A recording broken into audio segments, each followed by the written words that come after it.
here we go for the awards. The World Cup is on its way out. 2010 FIFA World Cup winner with Spain, Sergio We've seen members Ramos of the 2010 Spain World Cup winning team all around the stadium.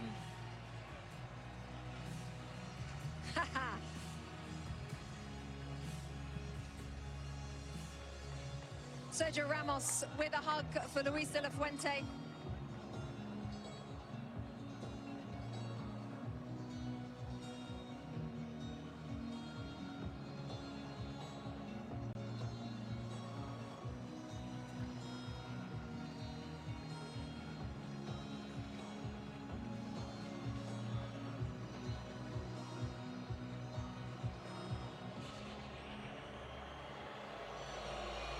President of the United States on the field, alongside Gianni Infantino of FIFA.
Plenty of awards to give out: the Fair Play Trophy, the Young Player Award, the Golden Glove, the Golden Ball, the Golden Boot, and then the ultimate prize in world football.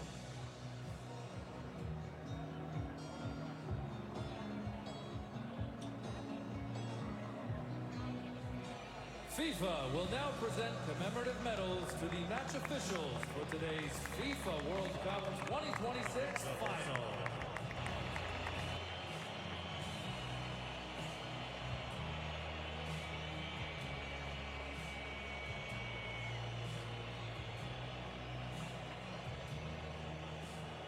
The match officials receiving their medals first. President of FIFA first in the line there, Gianni Infantino.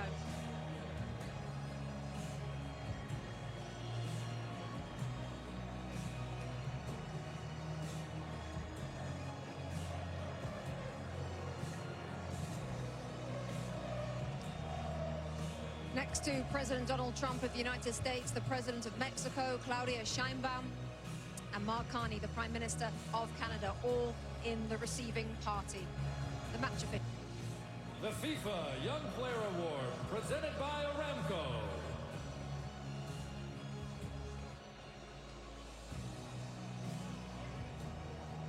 FIFA Young Player Award is up next. You have to be born on or after the 1st of January 2005. We're looking at Pau Kubasi, the centre-half Thierry Henry focused on before the game. It looks like he's going to receive the award. What a player we've got our hands on here. Well, it's been for a long time, and you have to give Xavi Hernandez a lot of credit also, because he trusted him right from the start. He trusted Lamine Yamal right from the start, and those guys are proven to be what he thought they were going to be. And this kid, well, this kid is a world champion, you know, but he's still a kid at the end of the day compared to my age. But you have to give him a lot of credit. He's so calm. He does about it the right way. He's getting a warm welcome, I guess, now to go and get his trophy. But I'm very happy for him. He deserves it. Zlatan in that position as well on the field at centre-half. 19 years of age. What can you say about this player? I mean, he's a world champion. What more is there to say? He had an amazing tournament. They had an amazing season also with Barcelona. They played the way they play in Barcelona. They played the way they play in Spain. the best defense in the tournament. Obviously, he's not alone, but he had a big impact. And today he was outstanding, and this is why he got the prize also. The best young talent in the tournament, not because of today, but because of the whole tournament. So congrats to him. Great future. It also shows the faith that they have in these players, and these players regardless of what age. If you're good enough, you're good enough. Doesn't matter how old you are, and if you've grown up in the system, you understand, they'll put you in. They'll start you in a World Cup. Unai Simon, Adidas Golden Glove winner, best goalkeeper at the tournament. He also has the most clean sheets. What a performance from him and from the players in front of him, Lex. I mean, sometimes goalkeepers don't get the attention that they deserve. Sometimes they say, oh, you're not facing enough shots, you're not saving the ones that you should save. The mental fortitude that it takes, especially when your team has a lot of possession, to be ready to make that save, and maybe it's the one or two saves. Don't for a second think that that is not quality and that is not important. So I'm glad that he is being recognized, and I think his players in front of him recognize that if and when they make a mistake, there is someone back there that's going to save him. Also interesting, Thierry, because there was a discussion before the World Cup about which one should start. The coach answered it straight away. He said Unai Simon will be first, and that's about it. He ended the debate straight away. How about this, Zlatan? Rodri, best player at the tournament, Adidas Golden Ball. Well deserved, well deserved.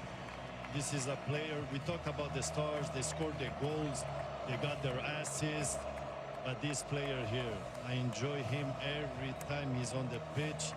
He plays a fantastic game, he's a genius, he always takes the right decision. Today he changed him, but Thierry had a point there. When they went one guy up, they didn't needed him anymore on the pitch, because they didn't need the defensive player when he defends and to take those balls, because it was all about the attack. So well deserved. I enjoyed this guy. He's a Ballon d'Or winner also, and now he gets the best player in the World Cup. And that's my third example of don't give up. He had a rough season, did his cruciates. People thought he couldn't be the player he was going to be. He looked slow. City are not the same. He's not the same. And that's the answer. You lift the World Cup. In a tournament where we talk so much about the stars, and rightfully so, while he's a star, it's a different type of star. And so I'm glad that he's being recognized, because a lot of the stuff that he does sometimes can go unseen. But Here we go. FIFA Lionel Cup Messi. 2026 runners-up. Alexi leading up Argentina as runners-up at this tournament. What can I say about him? Obviously, in this moment, he's a champion, and champions want to win, and they want to win everything, and he has won everything. So he'll be disappointed, but my goodness, I think we can very, very quickly turn it to how important he is, how iconic he is, and how amazing he is, regardless of what the score was today. And Zlatan, how lucky we are to have seen him play for the last 25 years. I mean, we have enjoyed him. We have enjoyed him during this World Cup. He has not, I know he's sad he didn't win the World Cup, but listen, he had an amazing World Cup. He kept this team alive. He did some amazing stuff. He had moments where he was human. He had moments where he was not a human. And I hope he can continue to play as much as possible so we can enjoy him even more. Will we see him in another World Cup? I don't know, you never know. But we have enjoyed him, and we're happy he plays the game, because we're going to be very sad when he stops playing. What we have learned, Thierry, is to never bet against him. No, it takes a team like Spain to be able to beat Argentina. And like I mentioned before, if they won today, they would have done something that I don't know if it would have been possible to do that, to win 4 major competitions in a row. They were very short and close, to do it. And look at what it means to him. If you ever have any doubt of it, this guy still have some fire in his belly. Look at him. Look at what it means. Look at this. Everyone is clapping because you're looking at him, and this is what he meant. What he means to him. He won already. Well, everything. And look at the guy. Look at the passion, the desire, the love that he has for his country, and how much he puts into it. And you have to give a lot of credit also to Scaloni, because when he arrived in the national team, he didn't look like he was going to be that way. And they did it all together with their fans. they came short today, but thank you, Argentina, once again. And Leo, I don't know what to say anymore about this guy. You know, he came short. Yes, let's just listen to this.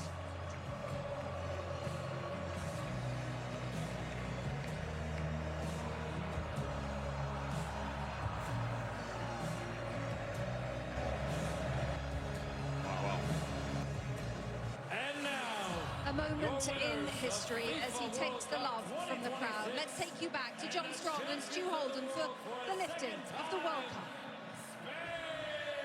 Rebecca, the frightening thing isn't just that Spain have won the World Cup without trailing at any point, while only conceding one goal, while already being the European champions. Really, the frightening thing is the fact that Spain were already world champions. A lot of us were in Sydney 3 years ago as their women won the World Cup. And now their men have won the World Cup. Something like that has never happened before. What sort of odds would you put on them winning the Euros in 2 years' time? You spent time in Spain.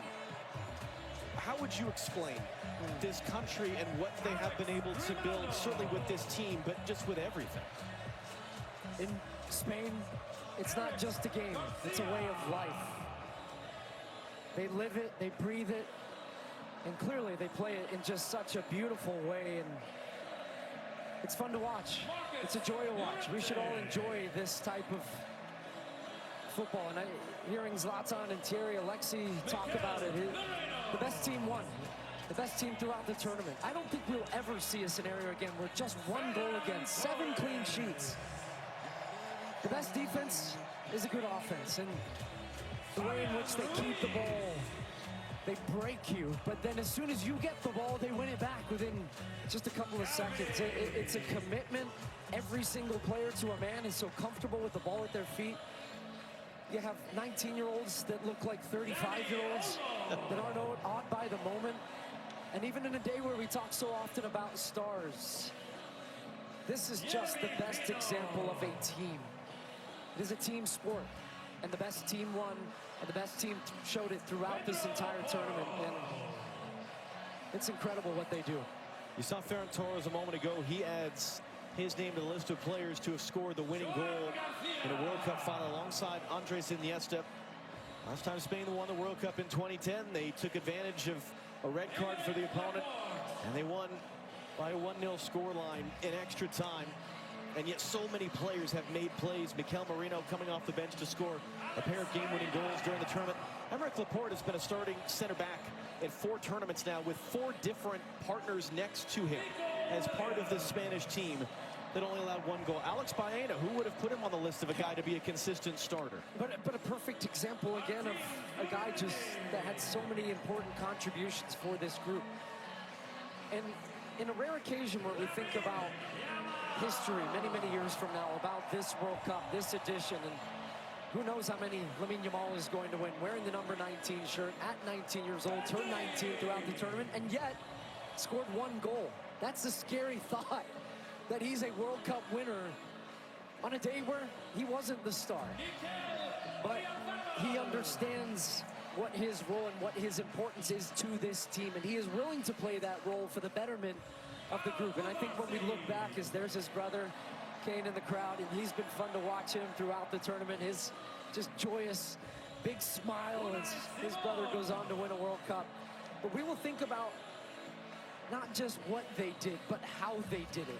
And this team will be remembered for so many, many years about just how dominant they were. Thinking back to that opening day when they drew against Cape Verde, scoreless draw. You asked me, are you worried about Spain?